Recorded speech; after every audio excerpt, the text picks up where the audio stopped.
എന്ത് തടിയാവളല്ലേ? അല്ല മോളെ, എൻ്റെ ഉമ്മയും ഉപ്പയൊക്കെ തടിയുണ്ടാ? നിങ്ങൾക്ക് പാരമ്പര്യ?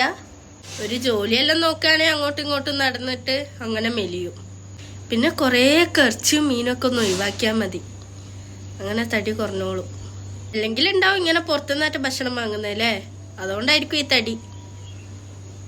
ഇനി എൻ്റെ മാപ്പിളിനെയും കാണാൻ ഓൻ്റെ ഉമ്മാൻ്റെ വീട്ടുണ്ട് എന്നെ കാണാൻ. എന്താ ഇത് ഇങ്ങനെ തടി വെച്ചാലേ വല്ല രോഗവും വരും കേട്ടാ. ഉറക്കത്തുനിന്നെല്ലാം അറ്റാക്ക് വന്നങ്ങ് മരിക്കാനല്ല ഇപ്പത്തെ തടിയെല്ലാം മതി. ഇങ്ങനെ തടിയൊന്നും കൂടാൻ നിക്കണ്ടേ. എല്ലാ മനുഷ്യന്മാരെ, ഈ തടിയന്മാരെന്നാ മനുഷ്യന്മാരല്ലേ? നിങ്ങൾക്ക് എന്താ ഈ തടിയന്മാരെ കാണുമ്പോൾ പ്രത്യേകം എന്തോ ഒരു അസുഖം ഉണ്ടോ? അറിയാൻ മേലാത്തോണ്ട് ചോദിക്കുക. ആ ബോഡി ഷെയ്മിങ്ങേ ഒന്ന് നിർത്താട്ടോ. പറയുന്ന ആക്കൊന്നും ഉണ്ടാവില്ല, ഒരു മനസ്സുഖാണ്. പക്ഷെ കേൾക്കുന്ന ആക്ക് അങ്ങനെയല്ല. ഇത് വന്നോരും പോന്നോരും ഒക്കെ ബോഡിങ് ഷെയ്മ് ചെയ്ത് പോവുക. എന്താണ് നിങ്ങളുടെ അവസ്ഥ എന്ന് പറയുന്നത്? നിങ്ങൾ പറയുമ്പോൾ ആ ആൾക്ക് ഉണ്ടാകുന്ന ഫീലിങ്സ് എന്താണ് നിങ്ങൾ മനസ്സിലാക്കാത്തത്? ആ ആൾക്കറിയായിരിക്കും അയാൾ തടിയുണ്ട് എന്നുള്ളത്, എന്നാലും വന്നോരും പോന്നോരും ഇങ്ങനെ ഓർമ്മപ്പെടുത്തുക അല്ലേ? എന്താ സുഖം? ആർക്ക്? നിങ്ങൾക്ക്, ഞങ്ങൾക്കല്ല. അതിൽ ഞാനൊരു ചെറിയ കഥ പറയാം.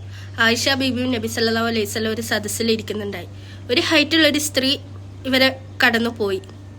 ആയിഷ ബീബി കടന്നു പോയപ്പം ആയിഷ ബീബി നോക്കിയിട്ട് പറഞ്ഞു, ഇവരെന്തൊരു ഹൈറ്റാണ് എന്ന് പറഞ്ഞു. അതിൽ നബി സല്ലല്ലാഹു അലൈഹി വസല്ലം കേട്ടപാടെ പറഞ്ഞ എന്താന്നോ, ആയിഷ നിന്റെ വായിലുള്ള പച്ച മാംസം നീ തുപ്പിക്കളയുന്ന. ആയിഷ ബീബി ആ ഒരു ഹൈറ്റ് ഉണ്ട് എന്നുള്ളൊരു കാര്യം മാത്രമേ പറഞ്ഞിട്ടുള്ളൂ. എന്നിട്ട് നബി സല്ലല്ലാഹു അലൈഹി വസല്ലം പറഞ്ഞതാണ് കേട്ടോ അത്, പച്ച മാംസം നീ തുപ്പിക്കളയുന്നു.